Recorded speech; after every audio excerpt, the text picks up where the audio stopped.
¿Cómo están? Buenas noches. Bienvenidos a 7.000 millones, esta propuesta de Televisión Nacional de Uruguay que busca abordar en profundidad temas del panorama internacional. Maxi, ¿cómo andás? ¿Todo bien, Jorge? Todo bárbaro. Muy bien, hoy vamos a estar tratando tres temas.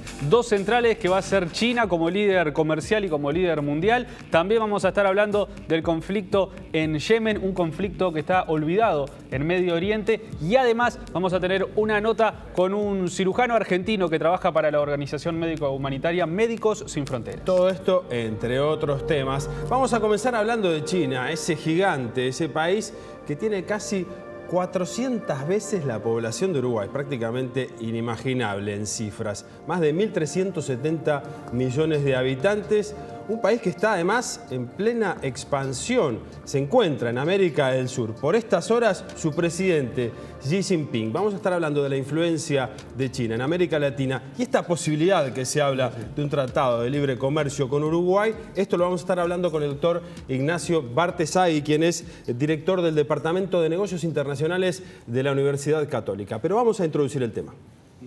En 2015, el comercio bilateral entre China y Latinoamérica superó los 236.000 millones de dólares y representó alrededor del 6% del volumen comercial exterior total de China. Las empresas de ese país han invertido más de 126.000 millones de dólares en la región, que además ha recibido más del 11% de la inversión exterior directa total de China. El presidente Xi Jinping está de visita por la región. Comenzó en Quito, donde firmó varios acuerdos comerciales, continuó por Lima y terminará en Santiago. En Perú, el presidente participó del encuentro anual del Foro de Cooperación Económica Asia-Pacífico, APEC, en el que coincidió con el presidente saliente de Estados Unidos, Barack Obama. Durante la reunión de la APEC, Xi instó a apoyar las propuestas de libre comercio de China ante el embate proteccionista que suponen las ideas del presidente electo Donald Trump. La construcción de un área de libre comercio de Asia y el Pacífico es una iniciativa estratégica fundamental para la prosperidad a largo plazo de la región, dijo en la cumbre. Xi agregó: no vamos a cerrar la puerta al mundo exterior, sino abrirla más. Bien, China se abre y esto genera un montón de oportunidades, pero también un montón de desafíos y hay que tener mucho cuidado con algunas cosas que pueden pasar en esta relación con ese país asiático. Ignacio Bartesagui, bienvenido. ¿Qué tal, Jorge? ¿Cómo andás? Bueno, conceptos generales sobre lo que es China hoy en el mundo. Bueno, es una potencia mundial, la segunda potencia. Si se hacen bien los números, hasta podría ser la primera. Estamos hablando del país más poblado del mundo. Lo va a superar en unos años India. En 20, 25 años se calcula que lo va a superar. Y bueno, estamos hablando de una población de clase media que va a alcanzar en unos años, va a superar los 600 millones. Es un país que ha crecido a tasas históricas de dos dígitos, digamos, por más de 20 años. Y ahora se está desacelerando, lo que tiene cierto impacto en América Latina y en el precio internacional de los commodities, pero sigue siendo una gran potencia que ahora ha reformulado sus sustentos de crecimiento y lo que esperamos es una China que va hacia más innovación, más tecnología y está cambiando mucho su estructura productiva. Y también su relación con el resto del mundo. Un país que fue cerrado durante milenios tal vez, porque es una historia muy larga la de China. Hoy está en plena expansión, se puede decir. Por supuesto, y ha sido parte de esta reconstrucción del sistema internacional. Claramente, China va a jugar un rol clave, por eso estamos hablando mucho estos días de cómo se va a relacionar el presidente Trump con China, porque es clave, lógicamente, su relación con la segunda economía en cualquier punto de la agenda global, Jorge, ya sea medio ambiente, comercio, inversiones, seguridad internacional. Lo que ocurre en el Mar del Sur de China es bien importante, la relación de China con los países de Asia-Pacífico. Realmente es una potencia, lo va a seguir siendo por muchísimos años, va a seguir explicando, por más que se está desacelerando, más del 30% del crecimiento del PIB mundial por los próximos años, entonces va a ser un actor clave, ¿no? Bien, ¿y qué podemos decir con respecto a la intención de firmar tratados de libre comercio a nivel internacional? En general, ¿qué actitud tiene China? La cambió, inicialmente era bastante cerrado, como dijimos, pero sí, después se abrió y está cerrando acuerdos. Comenzó a cerrar acuerdos con la región más próxima, el sudeste asiático, y después progresivamente fue cerrando acuerdos con otros países a nivel internacional, ya sea América Latina o también, en el caso de Australia, Nueva Zelanda, ¿no? Y ahora con América Latina ya lo tiene con Chile, lo tiene con Perú, lo está negociando con Colombia y lo tiene con Costa Rica. Sí, tú hablabas de esa hay que ver cuál es la relación nueva, por ejemplo, con Donald Trump, la llegada de Donald Trump al poder. Esto preocupa. Y además, declaraciones del presidente chino Xi Jinping que escuchábamos hablando de apertura, es decir, un país que se cierra, Estados Unidos, y otro que se quiere abrir, China. Parecen discursos opuestos a los que tienen hasta hace muy poco tiempo, ¿no? Son discursos opuestos. Estados Unidos va a cambiar un poco el discurso y va a aplicar alguna política proteccionista, pero la pregunta sería ¿cuánto? ¿A qué nivel puede llegar? Porque afectaría a su propia industria nacional. Digamos, están muy encadenados estos productos porque China le provee partes a Estados Unidos se encarga de proveer servicios, entonces no podemos hablar de un comercio separado. China es el comercio de Estados Unidos y Estados Unidos es el comercio de China. Digamos, los celulares se arman en China, pero se consumen en Estados Unidos. Por lo tanto, uno puede aplicar algún tipo de normas de protección, pero lógicamente eso va a terminar afectando la propia industria nacional estadounidense y eso va a hacer que tenga ciertos límites. Hay bastante retórica en el discurso de Trump de echarle la culpa a China de todos los males que atraviesa la sociedad norteamericana. Muy bien, hablamos de Estados Unidos, de América Latina, específicamente de Uruguay. ¿Qué podemos comentar respecto a la relación entre estos dos países? Bueno, es nuestro principal socio comercial. Importamos muchísimo, una gran cantidad y diversidad de productos. Exportamos pocos productos y fundamentalmente productos primarios, pero hay una gran cantidad de oportunidades comerciales. Si uno analiza lo que le exportan otras economías cercanas y no tan cercanas a China, existe todavía mucha potencialidad de exportarles más productos con valor agregado en alimentos, por ejemplo. Entonces, lógicamente, hay algunas restricciones arancelarias y no arancelarias, quiere decir que todavía enfrentamos para ingresar a China algunas restricciones que nos impiden exportar más fácilmente para los empresarios. Y eso, obviamente, en el marco de un tratado de libre comercio, se mejoraría. Porque eso se tratan los tratados, de sentarse a negociar y decir, bueno, esta restricción que tenés para exportar la voy a superar y eso hace que tú tengas más ventaja competitiva para acceder al mercado chino, que es un gran consumidor. Por supuesto, estamos hablando de 600 millones de personas en 30 años que tienen capacidad de compra de clase media. Eso realmente es importante. Bien, ¿y cuáles son los desafíos que puede plantear esta relación en materia, sobre todo por un tema de escala, el tamaño de China? Hablábamos de casi 400 veces la población de Uruguay. Evidentemente, por ejemplo, se habla de mucho de las actividades que realizan aquí en materia pesquera, en el océano, cerca nuestro. Hay preocupaciones en ese sentido. Hay preocupaciones también en lo laboral, pero también hay que reconocer que China ha mejorado mucho sus prácticas productivas y ha mejorado mucho también lo que tiene que ver con las normas laborales. ¿Está al nivel de otros países desarrollados o de otros países de América Latina? No, quizás no, pero vemos realmente avances muy concretos en la gran cantidad de áreas que preocupan, ¿no?, en China. Entonces, me parece que lo que hay que hacer es reconocer que existen asimetrías, que se trata de un país enorme, pero que países pequeños han negociado con China sin dificultades y hay oportunidades concretas, porque además China negocia mucho, utiliza los tratados de libre comercio para otorgarte un nivel distinto, estratégico en la relación. Ellos marcan mucho cómo se relacionan con los países. Marcan mucho cómo se relacionan, tienen diferentes tipologías, etiquetas de diferentes niveles. Muy al estilo chino, una clasificación muy específica. Una clasificación que eso implica darle más importancia a ese país y eso puede tener repercusiones en temas que no estamos analizando correctamente, que tienen mucho que ver con, mucho más allá de los bienes. Tienen que ver con inversiones, tienen que ver con cooperación. China se está transformando, realmente cooperando mucho también a nivel internacional en muchas áreas, tiene que ver con financiamiento. Entonces, lógicamente, no podemos analizar una relación tan compleja solo con el impacto que puede darse en alguna industria nacional. O sea, hay que analizar un neto un poco más amplio, ¿no?, que abarca realmente una gran cantidad de temas, ¿no? Se habla que países de la región, como por ejemplo Ecuador o Venezuela, han generado una alta dependencia del financiamiento chino, sí, ¿verdad? Sí, y eso tiene que ver también con debilidades propias. A ver. ¿Por cuál es el problema?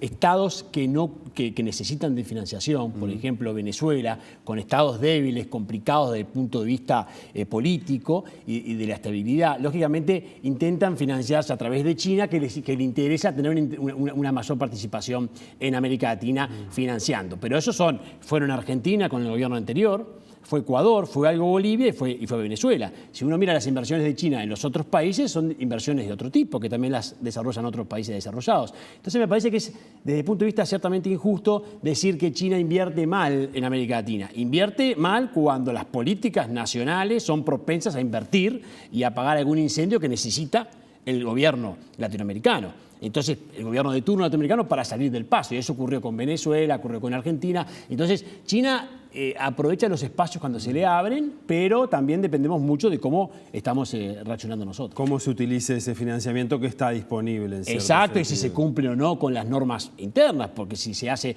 invierte China, pero se cumplió con la legislación nacional, por ejemplo, en hacer una licitación pública. Esto es lo que se cuestionó con algunos de los convenios que se cerraron con Argentina, claro, y lo que se cuestiona con Venezuela. Entonces, China está reformulando esto, se da cuenta que no fue una buena idea profundizar la relación con América Latina a través de ese mecanismo, y ahora están pensando en una relación un poco más distinta, de más largo plazo, porque ellos miran mucho el largo plazo, y pensando en seguir cerrando acuerdos, pero pensando en una asociación más estratégica de cooperación y aprovechando cierto vacío que desde tiempo atrás tiene Estados Unidos en la región. Sí, hablemos algo de este largo plazo de los chinos. Y, por ejemplo, las obras en materia de infraestructura en América Latina. Por ejemplo, están pensando en la posibilidad de un canal sustitutivo al de Panamá, que sea un canal en Nicaragua. Se está pensando en una posibilidad así. Sería un inversor chino el que estaría pensando en eso. Privado, no el Estado. Sí, privado, no el Estado. Esas inversiones que son de privados, pero que se nota que un Estado se vería muy favorecido al evitar el canal. Y después tenemos más en América del Sur esta posibilidad de un tren transoceánico entre el Océano Pacífico y el Océano Atlántico. En Uruguay, ¿podría haber algún tipo de inversión importante en infraestructura? Sí podría. Yo lo que creo, sí podría. Yo lo que creo es que me preocupa ese tema. Primero, el canal de Nicaragua realmente está, no está, digo, la viabilidad es muy poca. O sea, probablemente este proyecto, este megaproyecto no salga. Generó mucha confusión. No hay estudios medioambientales serios. Económicamente hay cuestionamientos si vale la pena generar una competencia al canal de Panamá. Hay mucha discusión. Y en el caso del tren interoceánico, lo que preocupa allí es cuál es nuestro plan de infraestructura en América Latina. ¿Realmente es lo que necesitamos? ¿No tiene que pasar por más países? Entonces el IRSA o la UNASUR, que tiene la discusión de infraestructura en la región, no han logrado aprobar un plan regional. Entonces, claro, China aprovecha esos vacíos y viene y propone. Esto sería, el tren transoceánico sería Perú y Brasil, básicamente, Exacto, los dos países involucrados. exacto. Bolivia, por ejemplo, pidió Evo Morales que si va a haber un tren entre ambos océanos, que esté involucrado Bolivia. Por supuesto, y tiene sentido. Entonces, tenemos que analizar esto desde el punto de vista técnico, con especialistas que realmente nos indiquen, bueno, en mapa de infraestructura de América Latina, y realmente qué es lo que conviene, qué países involucran, cuáles son las corrientes comerciales que van a estar, bueno, cuál es la inversión, cuál es el impacto medioambiental. China aprovecha esos vacíos, me da la sensación, cuando se trata de mega obras de infraestructura. ¿Y qué vacíos puede haber en Uruguay que pueda aprovechar China? En el caso Uruguay está un poquito más claro, ahora el gobierno está haciendo bastante hincapié en este plan de infraestructura, entonces lo sale a promocionar, entonces ya tiene algunos proyectos específicos, entonces China puede invertir realmente en un país que tiene un cuello de botella importante en la infraestructura y que además nos está afectando cada vez más desde el punto de vista de la competitividad. Entonces allí en Uruguay, a la escala de Uruguay, creo que China sí sería un socio estratégico en este sentido, si tenemos las cosas claras y tenemos una estrategia clara. Entonces en ese sentido me parece que avanzar con China en la firma de un TLC nos elevaría en la estrategia y en la importancia que este país nos va a dar a Uruguay, y además ayudaríamos también con una estrategia de China en la región, que es ampliar y acercarse al Mercosur, porque no te olvides que Paraguay no tiene relaciones con China. Esto no es un tema menor, tiene relaciones con Taiwán. Sí, claro. Entonces, cuando hablamos de que podemos negociar en conjunto el Mercosur con China, bueno, esto es un poco difícil desde el punto de vista diplomático, porque Paraguay debería cambiar de signo, digamos, debería reconocer a China, y esto no se imagina en el corto y mediano plazo. Entonces, allí tenemos algunas dificultades para avanzar en el Mercosur. Restricciones políticas. Restricciones políticas, y también están las jurídicas que se comentan de que al ser una unión aduanera o al tener aquí una decisión que te impone negociar en conjunto, no podés irte, es lo que está negociando el presidente Vázquez, lo que está hablando ahora en Brasil, en parte, pero también lo que ya viene hablando desde China de la posibilidad de negociar bilateralmente. Me parece que es una estrategia razonable, Jorge, desde el punto de vista de la agenda externa del Mercosur, que está estancada hace muchísimos años. El Mercosur no ha logrado suscribir acuerdos con ninguna potencia. Y nosotros somos competitivos en un sector, que es el sector agroindustrial, que es el sector más protegido todavía por las potencias centrales a nivel internacional. Entonces, naturalmente que tendríamos muchos beneficios en el sector agroindustrial y en servicios si negociamos a través de estos instrumentos. Ignacio Bartesay, muchísimas gracias por acompañarnos estos minutos aquí en 7.000 millones y por darnos tu punto de vista sobre esta relación con ese gigante asiático de 1.370 millones de habitantes. Un gusto, gracias a ustedes. Bueno, muy bien. Vamos ahora a hacer una pausa en 7.000 millones, pero antes nos vamos con las efemérides del mes de noviembre.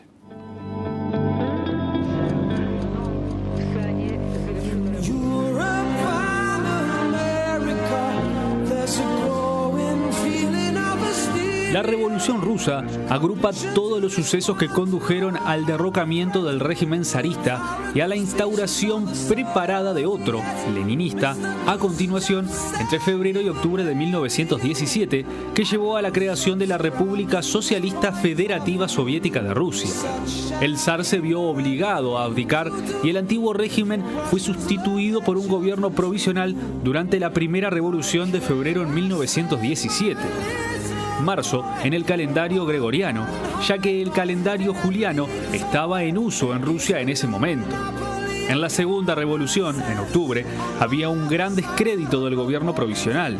La insurrección se puso en marcha en la noche del 6 al 7 de noviembre. La Guardia Roja bolchevique tomó sin resistencia el control de los puentes, de las estaciones, del Banco Central y de la central postal y telefónica justo antes de lanzar un asalto final al Palacio de Invierno. Durante el levantamiento, los tranvías continuaron circulando, los teatros con sus representaciones y las tiendas abrieron con normalidad. Uno de los acontecimientos más importantes del siglo XX tuvo lugar sin que prácticamente nadie lo tuviera en cuenta. En las horas siguientes, varios decretos sentaron las bases del nuevo régimen.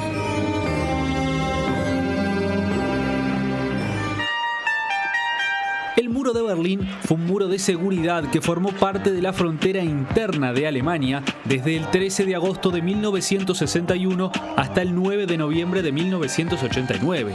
Separó la zona de la ciudad berlinesa encuadrada en el espacio económico de la República Federal de Alemania, Berlín Oeste, de la capital de la República Democrática Alemana. El bloque del Este, dominado por los soviéticos, sostenía que el muro fue levantado para proteger a su población de elementos fascistas que conspiraban para evitar la voluntad popular de construir un Estado socialista en Alemania del Este. En la práctica, el muro sirvió para impedir la emigración masiva que marcó a Alemania del Este y al bloque comunista luego de la Segunda Guerra Mundial. El muro de Berlín cayó en la noche del jueves 9 al viernes 10 de noviembre de 1989, 28 años después de su construcción.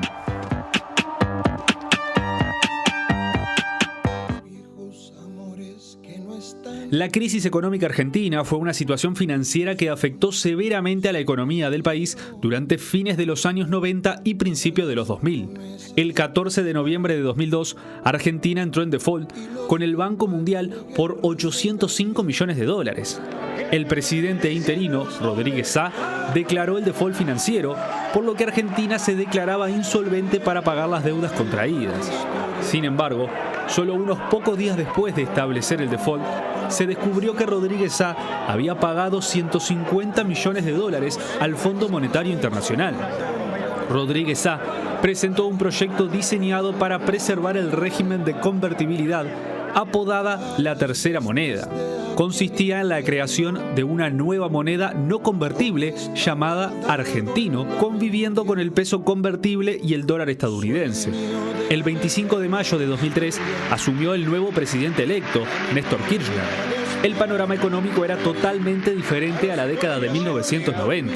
La devaluación del peso hizo que las exportaciones argentinas fueran más baratas y competitivas en el extranjero, mientras que desalentaba las importaciones. Además, el alto precio de la soja en el mercado internacional produjo una inyección de enormes cantidades de moneda extranjera. El gobierno alentó la sustitución de importaciones y el crédito accesible para las empresas, organizó un plan para mejorar la recaudación de impuestos y dejar de lado grandes cantidades de dinero para el bienestar social. Como resultado del modelo productivo de la administración y las medidas de control, el peso lentamente revalorizado alcanzó un valor de 3 unidades con respecto al dólar. Las exportaciones agrícolas crecieron y se volvió al turismo. Comerían por un año con lo que cuesta un minuto militar.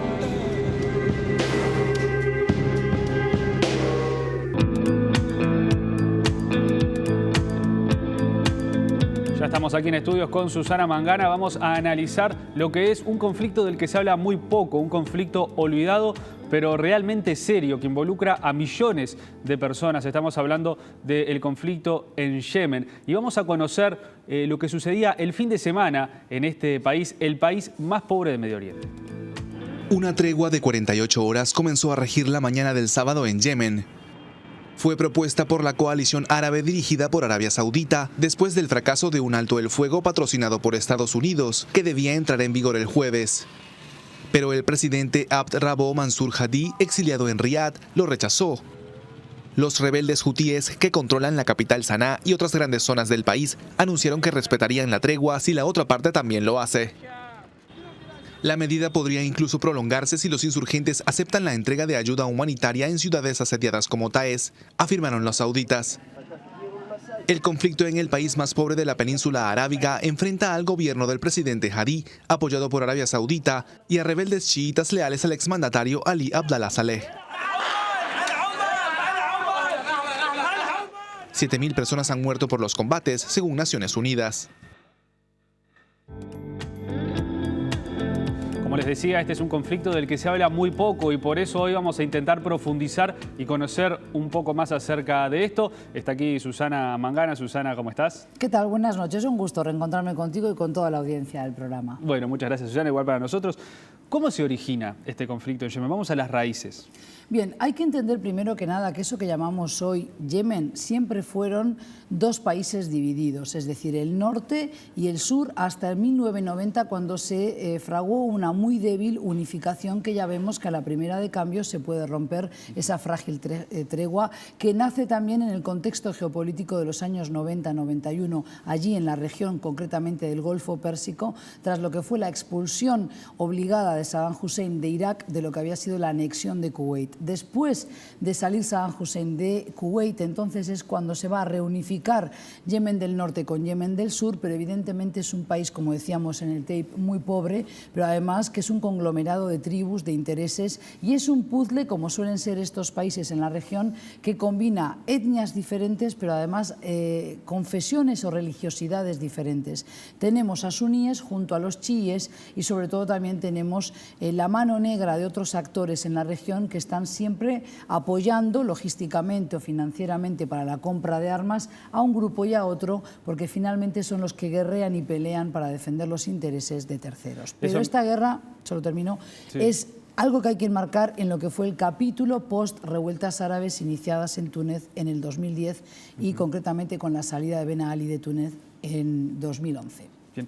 Vos hablabas de esos protagonistas externos, ¿no? ¿Qué Sí. países están interviniendo en este conflicto? Bien, en este conflicto intervienen países como Arabia Saudí, que es el que capitanea, el que comanda una coalición de países árabes sobre todo, pero también vale decir suníes, entre los que está Pakistán, pero hasta el día de hoy desconocemos realmente qué apoyo real está brindando Pakistán a esa coalición. Yo intuyo que poco y ninguno, más bien es Arabia Saudí junto a Emiratos Árabes Unidos los que están llevando adelante esta guerra tan cruel, tan atroz.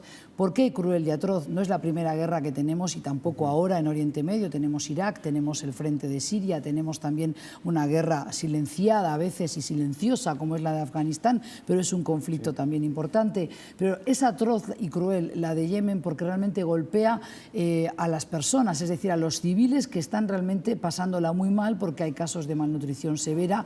No digo que en el caso de Siria no golpee civiles, por supuesto que también, pero es que no tienen ninguna capacidad de retaliación, ninguna capacidad de resistencia. Hay una infraestructura que Yemen no tiene. Exactamente, una infraestructura, pero además han cerrado hospitales. El cuento de siempre, han golpeado a las escuelas, a los hospitales.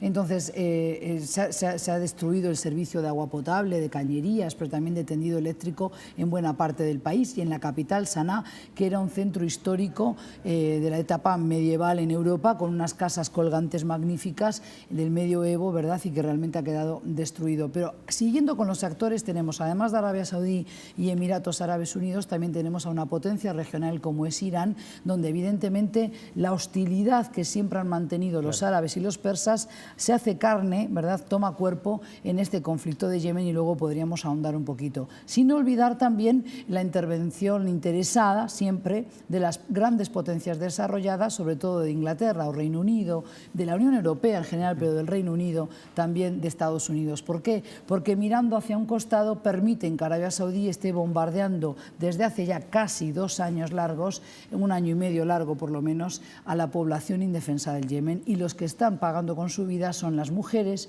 los niños, es decir, la cuota parte de la sociedad que es más vulnerable en esa sociedad. Cuando vos narrás todo lo que está sucediendo en Yemen, me trae a la memoria cuando hablamos del conflicto de Sudán del Sur, ¿no? Sí. Y cómo son 2 conflictos tan intensos, tan importantes en 2 países sumamente pobres, pero el mundo le da la espalda. Nadie habla de lo que está pasando en Yemen y en Sudán del Sur. ¿A qué se debe eso? Eso es una gran hipocresía y demuestra que realmente, primero, que los medios muchas veces, porque no captan en el interés de la población o porque nadie está comentando sobre esa noticia, entonces no parece importante o relevante dar más información sobre la misma. No digo que siempre haya una tendencia o que haya una ideología por detrás o una mano negra, un villano que quiere ocultar la información a los televidentes. Seguro que eso aquí en el caso de Uruguay no ocurre. Lo que sí me parece es que es lamentable que solamente finalmente narremos aquellas crónicas de guerra que interesan a los poderosos. Claro. Y en el caso de Yemen hay un caso una razón muy poderosa, y es que Estados Unidos de alguna manera hizo la vista gorda, miró a un costado, se hizo el ciego, el sordo, el que no ve, porque Arabia Saudí estaba muy molesto con el presidente Obama, todavía lo están, por el acuerdo que ha tenido en sus últimos 2 años, diríamos ya, o 1 año y medio por lo menos, la administración de Obama con el régimen iraní, ese acercamiento que preocupa y mucho a las monarquías árabes petroleras, porque entienden que su rival, su adversario, es el régimen de Irán de los ayatolás, con lo cual es allí en Yemen donde están llevando adelante esta guerra tan cruel, entre otras razones porque Arabia Saudí no quiere mayor injerencia, mayor hegemonía iraní en la región y sobre todo en Yemen, que lo considera su país vecino al sur, su cantera de mano de obra barata para la industria petrolera, por ejemplo, y todo lo que genera en Arabia Saudí, pero además porque no quiere que Irán controle el estrecho de Bab al-Mandeb al sur de Yemen, que por allí hay un tráfico de buques petroleros, de los cargueros de petróleo, que supone el 20% de ese tráfico mundial. Yemen no fue siempre una nación pobre, ¿no? En sus orígenes le iba muy bien. Bueno, es una nación que evidentemente sí es pobre si se tiene en cuenta lo que son los ingresos de la renta petrolera que tienen los hermanos del Golfo Pérsico. Yemen no pertenece al Consejo de Naciones que integran el Consejo de Cooperación del Golfo, donde hay 7 naciones del Golfo Pérsico. No está incluido Irán porque no es hermano de los árabes, sino el rival persa en ese sentido. Pero también es verdad que Yemen fue un puesto influyente hace ya muchos siglos, cuando había un tráfico de caravanas que venían con la mercadería de Oriente hacia Europa. En ese sentido, quizás sí tienes razón que no siempre fue tan pobre como lo es hoy. Pero el problema es que Yemen siempre ha sido abandonado por sus hermanos mayores en la región, especialmente por una Arabia Saudí que lo utiliza casi como un patio trasero y, como vemos ahora, vengándose de esa mano negra, de esa influencia que denuncia el régimen de Irán, de Arabia Saudí sobre Irán, y que golpea, que tira las bombas sobre los civiles de Yemen, donde yo creo que los que están pagando con su vida son justamente los más pobres. Evidentemente hay un encono con los hutíes, que son chiíes de la rama zaidí. Estos son nombres que no hay por qué retener entre la audiencia, pero dentro de una minoría chií es otra minoría aún mayor, que pertenecen a una tribu leal a un señor que es, digamos, o fue el patriarca de esa tribu, como es Abdel Houthi. Entonces, estos hutíes están disputando el poder Abdelrabo Mansur Abdelrabo al-Hadi, que es el nombre del vicepresidente del anterior presidente que salió en el 2011, con lo cual esto lo que demuestra es que hay guerra de intereses, guerra de guerrillas, y hay 2 facciones claramente. La del presidente saliente, que se refugió primero en Arabia Saudí y ahora está destruyendo y está de alguna manera también criticando la acción exterior de Arabia Saudí, que confabula con los hutíes para golpear al que fue su vicepresidente y que fue elegido por la comunidad internacional, pero sobre todo puesto por Estados Unidos como el líder de ese proceso de transición de 2 años que tenían que transitar con ese frente o esa coalición para el diálogo nacional, y que realmente es una tristeza porque Yemen no tendría que haber vivido esta guerra civil inmediatamente después de lo que fue el capítulo de la revuelta árabe iniciada en Túnez, pero que también salpicó a toda la cornisa norte de África hasta llegar a la península arábiga. Es decir, en Yemen hubo una revuelta, la sociedad civil se expidió a favor del cambio de gobierno porque era un gobierno totalitario, autoritario y dictatorial como la inmensa mayoría en la región. Vos hablabas de que Yemen está pagando las consecuencias del enfrentamiento entre Arabia Saudita y Estados Unidos. Sin duda. Ahora, con el ingreso de Donald Trump, ¿se puede estimar qué puede cambiar en Yemen? Bueno, todo es una incógnita en cuanto a la política exterior de la administración Trump, sobre todo para Oriente Medio. Evidentemente, Arabia Saudí es un aliado, un comprador importante de armamento, pero también de apoyo logístico, sobre todo de consultoría en materia de defensa también, con asesores que llegan desde el Pentágono y desde Estados Unidos, desde el Departamento de Estado en general, con lo cual yo no creo que esto vaya a cambiar fácilmente con el señor Trump. Por otro lado, Arabia Saudí presiona y mucho a la Casa Blanca de turno para que endurezca las condiciones, su relación con Irán, porque producto de lo que fue este entibiamiento, si se quiere, en la relación entre la administración de Obama y el régimen de los ayatolás, que por otra parte es muy reciente y también bastante frágil, seguramente a Trump también le lleguen ese tipo de presiones. ¿Podrá realmente deshacerse de un aliado molesto como suele ser Arabia Saudí? No olvidemos que Bin Laden nació y creció en Arabia Saudí. No olvidemos que muchos de los que perpetraron el 11 de septiembre eran ciudadanos saudíes, y eso se lo recuerda también buena parte de la opinión pública al señor Trump, ¿verdad? Pero por ahora yo creo que la administración de Trump no va a romper esa alianza con Arabia Saudí y por otro lado también no puede no trabajar con el régimen de Irán porque es necesario en todo lo que es la geopolítica y para la resolución de los conflictos que tenemos allí instalados. El principal de ellos, combatir de una buena vez por todas al Estado Islámico, un grupo terrorista fabricado de corte suní, de ideología suní, que además desprecia a los chiíes, con lo cual Irán también tiene interés, y ya lo está haciendo, en combatir al Estado Islámico. O sea que hay una sumatoria de intereses, por eso yo le llamo, en más de una ocasión lo hemos hecho en el programa, el tablero de ajedrez. Trump tiene que ser muy cuidadoso y mantener una ingeniería y arquitectura fina en cuanto a las alianzas regionales. Pero Yemen por ahora es un país que no tiene nada que ofrecer al mundo, nada que ofrecer a los poderosos de la región y de fuera de ella misma. Por eso es que permiten esta guerra atroz y tenemos que lamentar la muerte casi segura de más de 200.000 niños. Ya son 340.000 los que sufren de malnutrición, pero malnutrición severa. Por eso hablo de 200.000 que podrían morir por la falta de alimentos, nutrientes, medicinas, vitaminas, y esto es lamentable. Bueno, de eso mismo, ¿no? Dejemos la parte política un poco de lado y hablemos de la parte humanitaria. ¿Cómo es el día a día de estas personas? ¿Cómo pueden salir adelante en este contexto tan hostil? Bueno, Arabia Saudí, también eso hay que creerlo, denuncia que ellos quieren hacer llegar barcos, ¿verdad?, y poder desembarcar allí medicinas y alimentos básicos para la población, pero que después allí hay represalias de las guerrillas o de la guerrilla comandada por los hutíes que pelea contra Arabia Saudí. Uno no puede saber siempre quién le está contando la verdad, pero cómo sobrevivir en un país donde además escasea la agricultura, donde ya no había una inversión extranjera directa y ahora evidentemente eso no llega, donde no hay acceso a alimentos básicos en algunas zonas que están asediadas, controladas por la guerrilla y también por aquellos que desde el gobierno pelean contra esa guerrilla. Yo creo que realmente eso es lo trágico, ¿no?, que están viviendo igual que en Alepo, totalmente en una incertidumbre total sobre cómo podrán sobrevivir al día siguiente, y sobre todo que hay alguna parte de la región de Yemen al norte también donde están muy castigados y que no llegan los alimentos, y es población sumamente analfabeta, muy pobre, con muy pobre recurso y margen de maniobra. Eso es lo triste. Y en ese contexto, y siendo un país que no tiene nada para ofrecer y que evidentemente a las grandes naciones no les interesa. Eso es lo que quería decir. Cuando digo que no tiene nada que ofrecer, culturalmente sí, históricamente también, pero no tiene petróleo para canjear, no tiene la posibilidad de decir, mira que si tú no me ayudas a sobrevivir, puedo lanzarte inmigrantes, ¿verdad? Que ese es otro tema. Al Yemen se había convertido en los últimos años, Maxi, en un feudo importante para la rama de Al-Qaeda, por ejemplo, en la península arábiga. Bueno, ¿cómo queda ese actor también influyente en esa región, ¿verdad?, tras esta guerra? Yo creo que sale reforzado, ¿verdad?,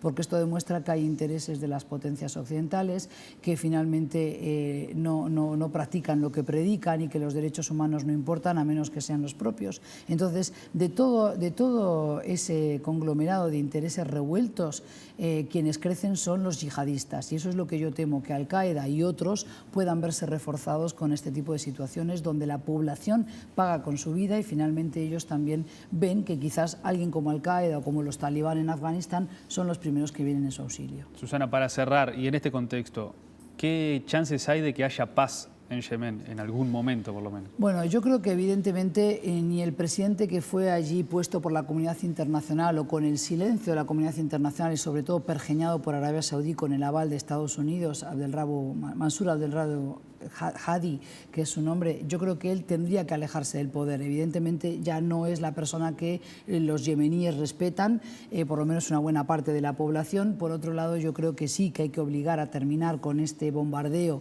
de la coalición capitaneada por Arabia Saudí, pedirle también a Irán que en caso de que continúe con esa injerencia que la tiene y con ese apoyo logístico a los rebeldes, a los hutíes, esto no va a ayudar a terminar, digamos, no van a llegar a buen puerto. Instalar algún tipo de mandato de Naciones Unidas donde se pueda de alguna manera conciliar ambas posiciones, ¿verdad? Y donde puedan transitar hacia una suerte de coalición para el diálogo real, pero no tiene que extenderse mucho en el tiempo, sino de lo contrario surgen las rispideces, surgen los enfrentamientos y una vez más en un país donde lo que sobran son armas y poca cabeza para planificar, para tener una estrategia para el pueblo, para respetar lo que el pueblo quiere, que son cambios reales, y que los gobernantes respondan y tengan responsabilidad sobre lo que hacen y cómo benefician o perjudican al pueblo. Bueno, en ese sentido, entonces, si la transición no se extiende mucho en el tiempo, podríamos ver una pacificación de Yemen. Bueno, Susana, muchas gracias.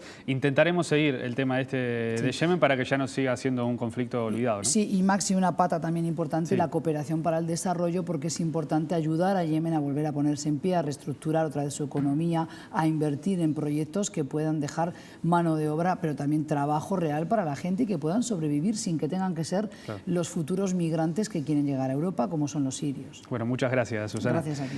Y antes de ir a la pausa, te invito a ver una entrevista que realizamos con Andrés Carot, un cirujano argentino que desde el 2009 trabaja para la organización médico-humanitaria Médicos Sin Fronteras y nos contó cómo es estar ahí, en la zona de conflicto, en países donde están pasando situaciones similares a las de Yemen, donde parece que todo es malo y él rescata cosas realmente valiosas.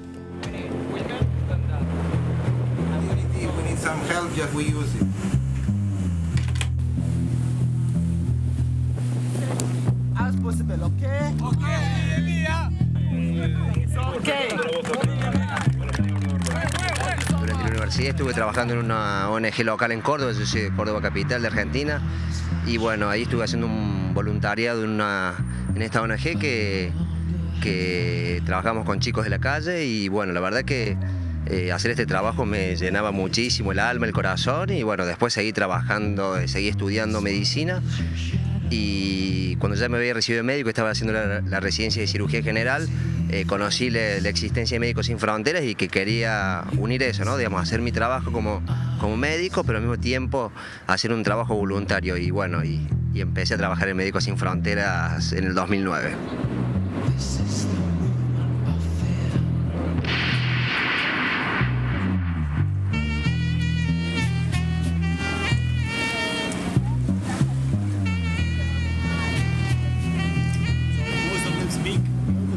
Yo creo que como cualquier médico idealista y joven, yo salía con mi mochila a salvar el mundo y caí en África y me di cuenta que la realidad era muy diferente a la que uno se imaginaba y que el mundo no era ir a salvarlo con lo que uno creía, pero bueno.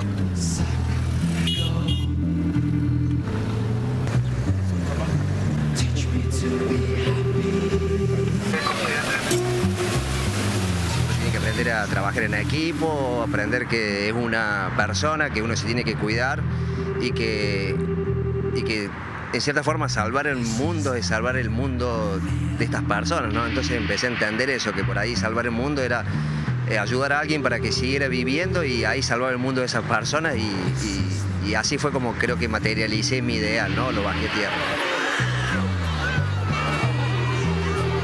Por ahí uno se hace frente a situaciones bastante duras, pero también uno hace frente a situaciones muy lindas, ¿no? Digamos, es lo mismo que la vida, pero más extremo, ¿no? Por ahí yo he sentido dolores que nunca lo había sentido antes, pero también he sentido felicidades que nunca lo había sentido antes, ¿no? El equilibrio creo que siempre está ahí.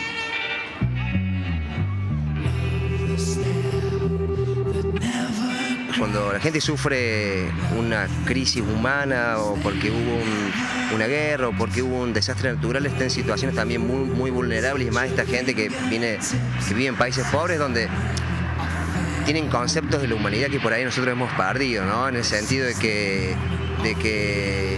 si tienen una galletita y ni te preguntan si tenés hambre la corta, ni te dan la mitad a vos, o si uno tiene que operar a un paciente y uno le explica al padre lo que va a hacer y después le pide que le firme un consentimiento informado.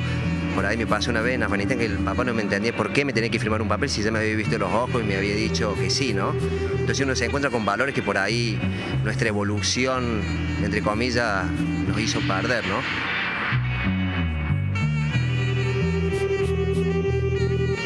Lo que tenemos que entender nosotros que vivimos en países donde no hay crisis humanitarias, es entender que esta gente no se va de sus países para buscar una mejor vida en otro lugar, sino que huyen de sus países, huyen de la violencia, de la muerte, digamos que no tienen otra que irse de su país. Y en el camino hacia su destino, hacia donde puedan llegar, sufren violaciones, trata de personas. Imagínate, llegan a países que están más desarrollados y les cierran las puertas. La verdad que creo que ahí estamos fallando como humanidad, ¿no? Bueno, un colega fatal, un cirujano con el que estuve trabajando en Siria, en el norte de Alepo, que era un chico de mi edad. Y bueno, empezó la guerra y derribaron su edificio, salvó su auto, el papá estaba desaparecido, 13 amigos los mataron, 3 los prendieron fuego al frente de él. Y bueno, y lo que también me transporta en este momento y lo que veo en Fatala, bueno, él finalmente se pudo refugiar a Alemania, allá está bien, pero bueno, ahora el este de Alepo, la mitad de la ciudad está sitiada y 300.000 ciudadanos que tienen 37 médicos para ellos, no hay cirujanos pediatras, hay 5 cirujanos generales, entonces es como qué justicia y qué poco balanceado que está todo, ¿no? Y bueno, yo creo que es una experiencia donde uno crece un montón y donde uno derriba muchos prejuicios y realmente entiende cuáles son los valores y las cosas fundamentales para la vida, ¿no? En la organización trabaja personal que llamamos personal sanitario y no sanitario. Dentro del personal sanitario hay médicos, enfermeros, parteras, farmacéuticos, técnicos de laboratorio y también personal no médico. Uno puede formar parte de la organización como socio, esto es decir, compartir la indignación y esto que este trabajo, digamos, canalizar esa indignación en una acción, que uno pueda aportar dinero, digamos, que lo fuerte de la organización es esto. La organización es muy grande y más del 90% de sus ingresos son socios individuales como vos y como yo que aportan. Y por otro lado, la gente que quiere tomar acción y quiere ir a trabajar en el terreno, digamos, investigar un poco a través de nuestra página web, y en nuestra página web que es www.msf.org.uy hay un link que es Trabaja y ahí tienen todos los pasos a seguir para trabajar con Médicos Sin Fronteras.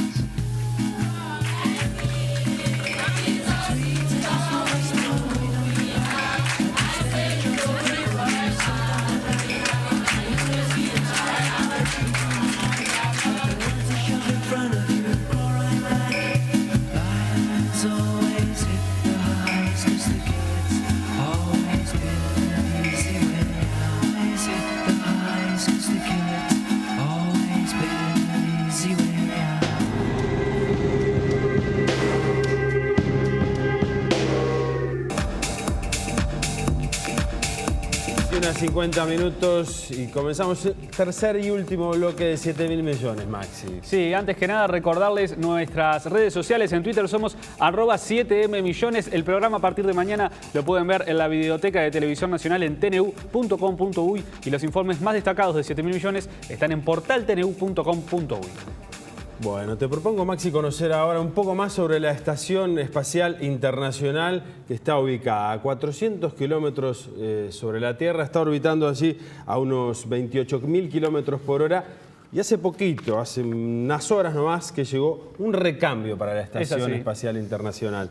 Más de 48 horas después del despegue de la base de Baikonur en Kazajistán, El jueves pasado, los 3 astronautas a bordo de la nave rusa Soyuz llegaron en la noche del sábado a esa Estación Espacial Internacional. Sí, es así. Los 3 nuevos astronautas, estamos hablando del francés Thomas Pesquet, el ruso Oleg Novitsky y el estadounidense Peggy Whitson, debieron esperar exactamente 2 horas y 42 minutos para poder ingresar a la estación, donde van a permanecer por 6 meses. Sí, durante ese tiempo el francés Thomas Pesquet deberá realizar al menos 62 experimentos por cuenta de la Agencia Espacial Europea y del Centro Nacional de Estudios Espaciales de Francia. También va a desarrollar 55 experimentos en colaboración con las agencias espaciales estadounidense, canadiense y japonesa. Sí, el francés estudiará el impacto de la ausencia de gravedad sobre la musculatura humana, probará tecnología de purificación de agua o de materias autolimpiantes que pueden llegar a ser utilizadas en los hospitales. Ese es el despegue de la nave el jueves pasado para acoplarse a la estación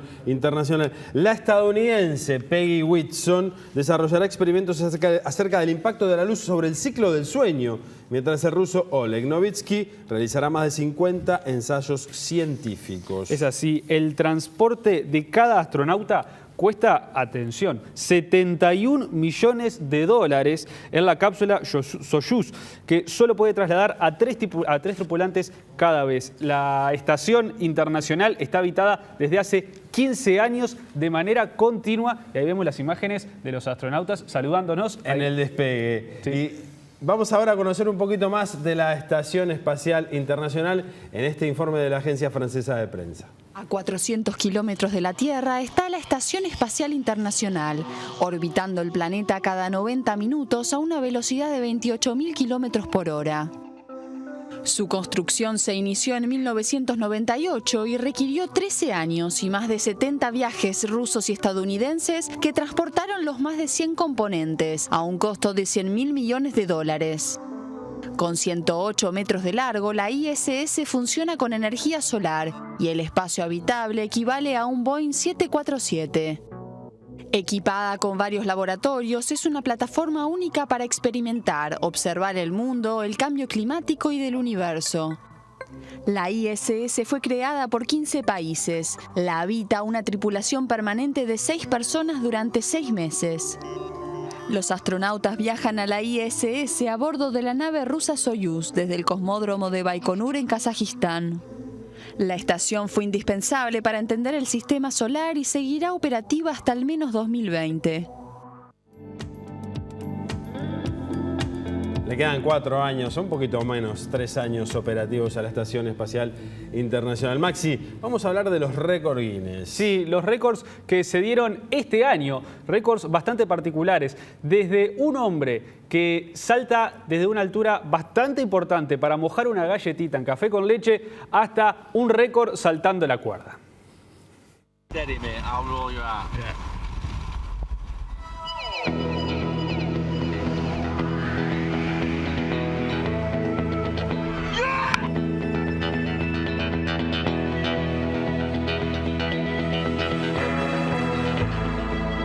Go. Good girl. Good girl. Good girl. 2, 1, go.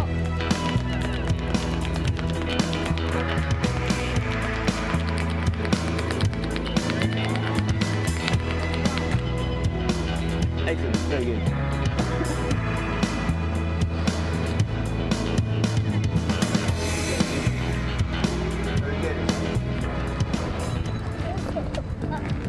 Bueno, estamos llegando casi al final de este programa número 24 de 7.000 millones y nos queda un informe más para irnos. Sí, para despedirnos vamos a conocer la tienda Lego más grande del mundo. Está ubicada en Londres. Gran parte de la tienda está hecha con los ladrillitos de Lego, en un lugar donde podés subir hasta en un subte hecho con ladrillitos de Lego, con Legos de tamaño real, ¿no? Te encontrás un Lego de tu tamaño, realmente atractivo. Con esto nos vamos, nos reencontramos el lunes 21 horas. Que pasen muy bien. Chau, chau.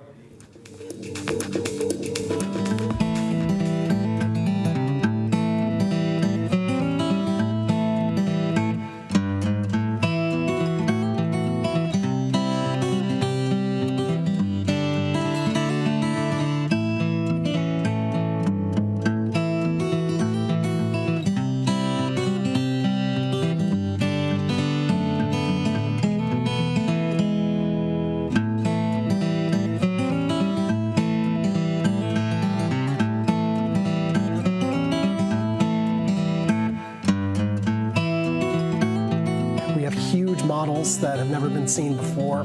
For instance, there's a 2-story Big Ben made out of over 400,000 Lego bricks. There's a London Tube car, which is made out of over 600,000 Lego bricks and took over 4,000 hours for our master builders to build. You can see the very unique London Tube map behind me. That's built of over 16,000 bricks and truly unique to the store in London.